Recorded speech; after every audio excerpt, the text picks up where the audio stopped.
नमस्कार दोस्तों, आप सभी लोगों का हमारे नए YouTube channel study with aspirant में स्वागत है। आज हम लोग इस वीडियो में नवीन सर द्वारा बताई गई कटाप को देखेंगे कि नवीन सर ने कितनी कटाप बताई है रेलवे ग्रुप डी की। इन्होंने इस वीडियो के अंदर ही सारे डायमेंशन को कवर किया है कि जैसे कि फिजिकल के लिए क्या कटाप जाएगी, और साथ ही साथ इन्होंने ये भी बताया है इस वीडियो में कि फिजिकल में जो है कितने गुना लड़के बुलाए जाएंगे और कौन सा शिफ्ट का पेपर टफ था, और इन्होंने एक सर्वे के आधार पर जो है एक कटाप को बताया है। तो आज हम जो है इस वीडियो में यही सब देखेंगे। अगर आप लोग चैनल पर नए हैं तो चैनल को सब्सक्राइब कर लें और वीडियो को लाइक कर दें। अब हम लोग देखेंगे नवीन सर द्वारा बताई गई कटाप को। तो चलिए देखते हैं नवीन सर ने कितनी कटाप बताई है रेलवे ग्रुप डी की। रेलवे ग्रुप डी का इसका सर आंसर की कब तक जारी होगा, और दूसरा कट ऑफ से रिलेटेड। ये कट ऑफ जो तय होना है, अब तो एग्जाम में आप देख भी लिए कि क्वेश्चन का लेवल क्या पूछा जा रहा है, और 2018 के एग्जाम में किस तरह का क्वेश्चन पूछा गया था। तो बहुत सारी ऐसी बातें हैं, अगर आप कंपैरिजन करेंगे 2018 और 19 का, तो समझ में आ जाएगा कि कौन कौन सा कारण है जो कि कट ऑफ को प्रभावित कर सकता है। तो उसमें पहले देखना होगा कि आखिर कौन कौन सा कारण होगा जो कट ऑफ को प्रभावित करेगा। सबसे पहले जो हम देखते हैं कि फॉर्म भरने वाले छात्रों की संख्या 2018 में कितनी थी और 2019 में कितनी है। तो ये एक महत्वपूर्ण सवाल है। आप देखेंगे कि 2018 में 1,89,00,000 बच्चे फॉर्म भरे थे। 1,89,00,000 छात्र फॉर्म भरे थे, 1,89,00,000। जबकि 2019 में 1,15,00,000 स्टूडेंट फॉर्म भरे हैं। तो आप समझ सकते हैं कि यहीं पर आपको भारी अंतर देखने को मिल रहा है। 80% का अंतर है लगभग आपका यहीं पर। एक ये कारण है जो कि आपके कट ऑफ को प्रभावित करेगा। दूसरा अटेंडेंस। पिछली बार 2018 में 60 से 65% आपका अटेंडेंस था, 60 से 65% पिछली बार। जबकि 2019 में जो अटेंडेंस आपका रहा है एवरेज 50 से 60% के बीच आप कह सकते हैं। किसी किसी बोर्ड में 50% से कम भी रहा है और कहीं पर अप्रोक्स 60% भी रहा है। तो 50 से 60 के बीच आप कर लेकर के चल सकते हैं। थोड़ा ज्यादा ही लीजिए, कम नहीं लेना है। इसके बाद प्रश्नों का लेवल या डिफिकल्टी लेवल क्या रहा है। आप देखेंगे कि 2018 में जो क्वेश्चन का लेवल पूछा गया था वो इजी टू मॉडरेट था, जबकि 2019 में मॉडरेट टू टफ है। क्वेश्चन का लेवल, पिछला क्वेश्चन बैंक आपके पास उपलब्ध है, उसको आप बना जाइए, और इस बार के पूछे हुए प्रश्न को अगर आपके पास संकलन है तो उसको आप बनाइए। देखेंगे कि 30-40% तक अंतर है। जितना आप उसमें स्कोर कर पाएंगे उससे 30% कम स्कोर आप यहां पर करेंगे। तो ये एक बहुत बड़ा कारण है कि जो कि कट ऑफ को आपका प्रभावित करेगा।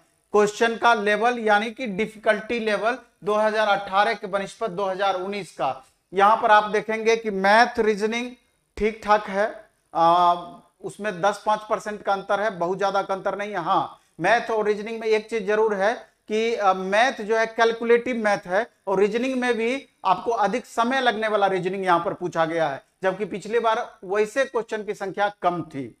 और सबसे ज्यादा जो आपको परेशान किया है, साइंस परेशान किया है। साइंस में अब आपको लुसेंट वगैरह या ऑब्जेक्टिव टाइप खाली रट करके काम नहीं चलना है। आपका कंसेप्ट क्लियर अगर था, कंसेप्ट क्लियर है, तभी आपका मैक्सिमम क्वेश्चन आपसे बन पाएगा। उसी तरीके से आपका करंट अफेयर्स भी डायरेक्ट एक बार में पकड़ में आने वाला नहीं है, और जीएस सेक्शन का भी लगभग कमोबेश वही स्थिति रहा।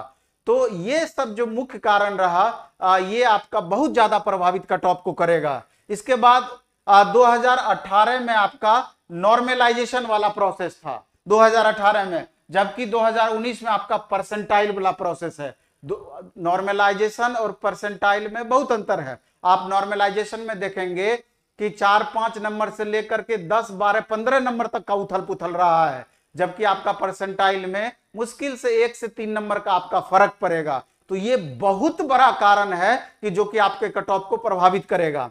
इसके बाद अगर हम बात करें तो नंबर ऑफ वैकेंसी 2018 और 19, ये भी दूसरा सबसे महत्वपूर्ण कारण है कि number of vacancies number of vacancies आप देख रहे हैं कि पिछले बार लगभग 62,500 वैकेंसी था, जबकि इस बार आपका 1,03,000 वैकेंसी है। 1,03,000 वैकेंसी है इस बार। तो आपका देख रहे हैं कि लगभग 70-80% वैकेंसी आपका ज्यादा है, जबकि आपका नंबर ऑफ कैंडिडेट जो फॉर्म भरने वाले हैं उसके बनिस्पत 70% आपका कम बच्चे फॉर्म भरे हैं। तो ये सब जो मुख्य कारण है, ये बहुत बड़ा रीजन है जो कि कट ऑफ को प्रभावित कर सकता है। 2 क्वेश्चन हम इसमें एक्स्ट्रा लिखे हैं, तो आंसर की कब तक बता दिए कि 15 दिन से 25 दिन का समय लगेगा एग्जाम जब समाप्त होगा।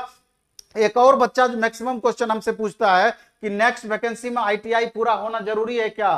तो नेक्स्ट वैकेंसी में ITI पूरा होना एकदम जरूरी है, उसके बिना आप फॉर्म नहीं भर पाएंगे। और अगर अभी हम बिहार स्टेट की बात कर रहे हैं, हो सकता है दूसरे स्टेट में भी लगभग वही पोजीशन हो, अभी आप ITI में एडमिशन कर सकते हैं। कम से कम 1 साल वाले ITI में भी आप एडमिशन ले लें तो बहुत ज्यादा समय नहीं लगेगा, जल्द ही आपका ITI क्लियर हो जाएगा और हो सकता है कि आपको अगली बार चांस मिल जाए। तो अब जब आगे बढ़ते हैं तो यहां पर हम देखते हैं, और ITI आप करना चाहते हैं तो प्लेटफॉर्म से भी आप ITI कर सकते हैं। 1 साल वाला का लगभग आपको 13,000 13,500 करीब पड़ता है। चलिए हम नेक्स्ट बात करते हैं। हम मूल चीज पर जब हम आते हैं उसके पहले एक चीज और देख लेते हैं कि अभी जो स्टूडेंट अपीयर कितना हुए हैं और लगभग स्कोर कितना किए हैं, इस हिसाब से भी आपको बहुत सारी बातों की जानकारी हो जाएगी, अंदाजा हो जाएगी कट ऑफ को। यहां पर आप देखेंगे कि 60 to 70 के बीच में 60% बच्चे अटेम्प्ट लिए हैं। 60 to 70 के बीच में 60% बच्चे अटेम्प्ट लिए हैं, और 70 to 80 के बीच में 10% लगभग बच्चे अटेम्प्ट लिए हैं, और 80 से अधिक लगभग 5% बच्चे आप कहिए कि 80 से अधिक लिए होंगे या उससे भी कम। और 60 से कम में 15 से 20 नहीं, इसको आप रखिए 20 से 25% बच्चे हैं जो कि आपका इससे भी ज्यादा ही होगा, जो कि 60 क्वेश्चन से कम बनाए हैं या अटेम्प्ट लिए हैं। और जितना भी आप अटेम्प्ट लिए हैं 5 से 10 क्वेश्चन एवरेज गलती जरूर हुआ होगा। कितना भी आप सावधानी से चले होंगे, मिनिमम 5 क्वेश्चन जरूर गलती हुआ होगा, और अधिक से अधिक में 10 से 12-15 क्वेश्चन भी जा सकता है। मिनिमम 5 क्वेश्चन आप समझ लीजिए कि 1/3 निगेटिव है, तो कितना नीचे आपको खींच करके चला आएगा। अब आते हैं मूल चीज पर। इन सब कारणों को मिला करके आपका कट ऑफ फाइनली क्या होना चाहिए उस पर हम डिस्कस करते हैं। बोर्ड बाय बोर्ड आपका अलग अलग हो सकता है, लेकिन हम एवरेज निकाले हैं, ये डेटा आप देख सकते हैं। UR हम 60 से 64 के बीच हम लिखे हैं, लेकिन ये डेटा में थोड़ा सा फर्क है, लिखने के लिए हम अलग दिए थे, थोड़ा इसको बढ़ाया हुआ है। तो हम मान सकते हैं कि 59 से लेकर के आपका 63 के बीच में जिन भी स्टूडेंट का आ रहा है मार्क्स, ये फिजिकल का तैयारी कर दें। UR कैंडिडेट में 59 to 63 के बीच में।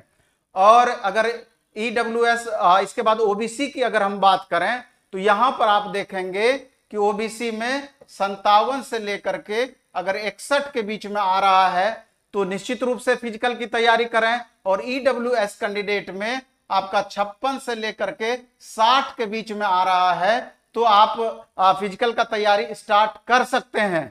इसके बाद SC कैटेगरी में अगर बात करें तो यहां पर ठीक है, 52 से लेकर के 56 के बीच में SC कैटेगरी का तैयारी बच्चे कर सकते हैं। और 48 से लेकर के 52 के बीच में अगर ST कैटेगरी में मार्क्स आ रहा है तो ये सारे बच्चे फिजिकल की तैयारी कर सकते हैं।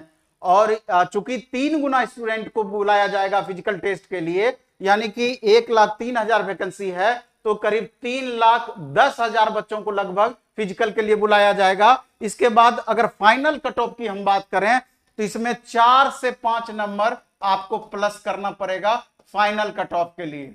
फाइनल कट ऑफ के लिए 4 से 5 नंबर आपको प्लस करना पड़ेगा ओवरऑल ऑल कैटेगरी के लिए, अलग अलग कैटेगरी के लिए जो भी निर्धारित किया गया है। एवरेज आपको यही कट ऑफ देखने को मिलेगा। 1 आध नंबर का अगर अंतर हो जाए तो हो जाए,